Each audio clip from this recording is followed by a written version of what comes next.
गिलहरी है, मतलब तमाम प्रकार की अंडा देने वाली योनिया में तमाम प्रकार के जीव है।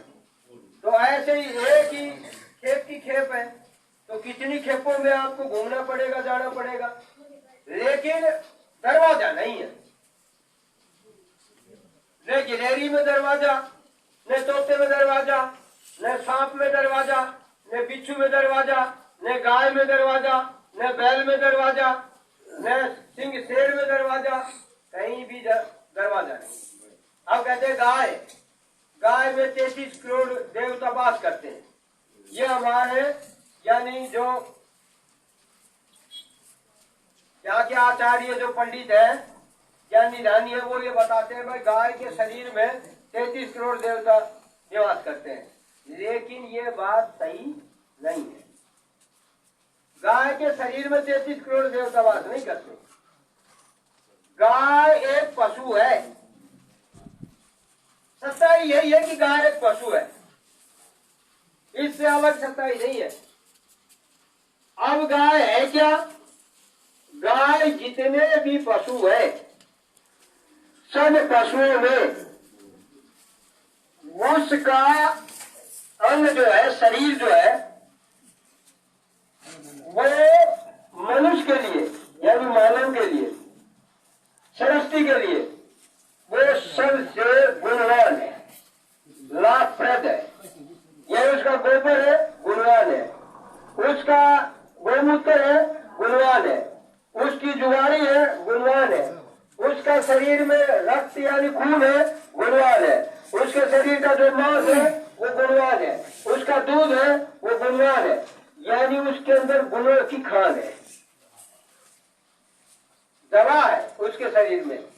उससे खुर से लेकर के सींग सिर तक वो टोटल दवा है, और वो दवा सृष्टि की दवा है।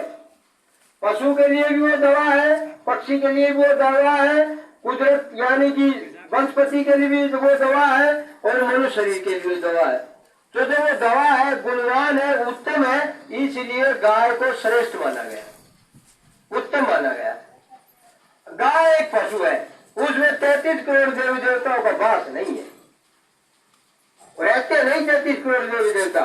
अगर 33 करोड़ देवी देवता गाय में ही रहे तो गाय ये ऐसे लट थोड़ी खाए, ऐसे टोटे थोड़ी खाए। ये तो 33 करोड़ देवी देवता कोई सब जो अपने घर में रखे। जो 33 करोड़ देवता गाय के अंदर विराजमान है, देवी देवता, तो पता है कि घर में 100 गाय मिले, 200 गाय मिले, लेकिन गाय रोज लट खा रही है, रोज पीट रही है, उनके बछड़ों को काटा जा रहा है, मारा जा रहा है। तो अगर वो देवी देवता अगर उसमें विद्वान हो तो वो इतनी दिक्कत परेशानी तकलीफ काट मार में नहीं आई। तो गाय एक पशु है, बस शर्त यह है कि पशुओं में सबसे श्रेष्ठ है, वो गुणवान है। यहाँ की प्रकृति के लिए, यहाँ कुदरती मृत्यु लोक के लिए वो उसका सारा सामान श्रेष्ठ है, इसलिए गाय। दूसरी गाय की पूजा क्यों की जाती है कि गाय जब शरीर छोड़ती है तो अगली जब योनि मिलेगी तो स्त्री की योनि में जाएगी, वो स्त्री बनेगी गाय। और बैल जब शरीर छोड़ेगा तो वो पुरुष बनेगा, इसलिए उसको श्रेष्ठ समझा जाता है कि मनुष्य शरीर पाने के नजदीक आ गई, अब ये लास्ट योनि है, ये छूटेगी तो ये मनुष्य बनेगा।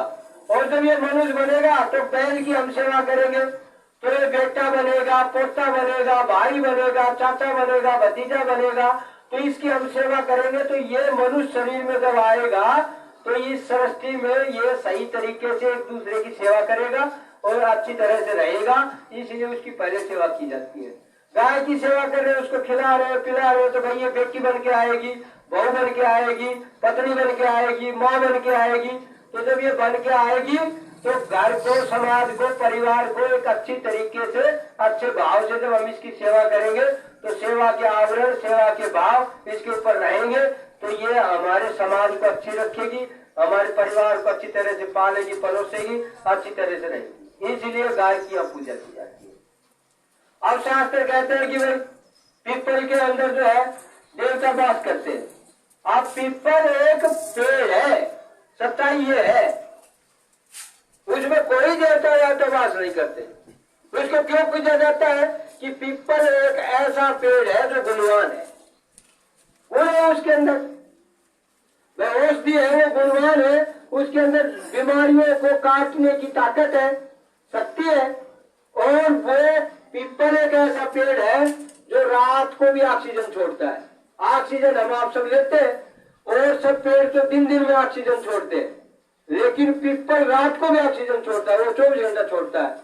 इसलिए उसकी पूजा की जाती है कि भाई इसको पूजेंगे, सही तरीके से रखेंगे तो इसको बढ़ाएंगे, इसका बढ़ाव बढ़ेगा तो सरस्वती पर इसके गुण फैलेंगे, और सरस्वती पर जो है इन्वायरमेंट यानी कि प्रदूषण नहीं होगा और सरस्वती अच्छी रहेगी। इसलिए उसकी पूजा की जाती है।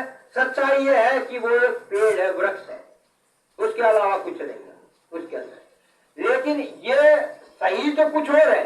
गुरु महाराज क्या करते थे, जो इन आंखों से दिखाई पड़ रहा है वो है नहीं, और जो है वो दिखाई नहीं पड़ता। सत्य सच्चाई जो छुपी अलग चीज है, लेकिन इसी को हम मान करके अज्ञानता में इसी को पूजने लगे, पीपल को, पाकड़ को, मौला को, जामुन को, इनको पूजने लगे। इनकी गुणों की पूजा होती है। स्वामी पत्ती है, घर में पेड़ लगाते हैं, माता बहनें उसकी पूजा करती है, उसके नीचे दीपक जलाती है और उसके ब्याह शादी भी करती है। अब ये अज्ञानता, स्वामी पत्ती एक पेड़ है, बस शर्त यह है कि वो पेड़ों में श्रेष्ठ है, गुणवान है, उस औषधि है, बीमारी में हारी में वो काम आती है। जब वो उसको कोई भी जीव उसका भोग भोगेगा, उसको ग्रहण करेगा तो शरीर शुद्ध होगा, साफ होगा।